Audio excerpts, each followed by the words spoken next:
ازيكم؟ حلقة النهاردة كده هتبقى في الجميل واللذيذ، عايزكم تسمعوها وانتوا في الرايق كده. واحدة بتقول: أنا وجوزي كويسين مع بعض ومتفقين وبقالنا حوالي 5 سنين. احنا العلاقة بينا محترمة والدنيا كويسة قوي، تقريبا ما عندناش مشاكل. بس أنا ابتديت أسمع مواضيع ومشاكل كتير قوي حواليا وخايفة إنها تحصل معايا.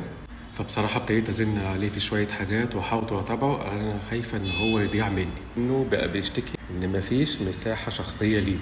بصي، الفنان الجميل خالد النبوي كان اتكلم في حاجة زي دي وقال ايه؟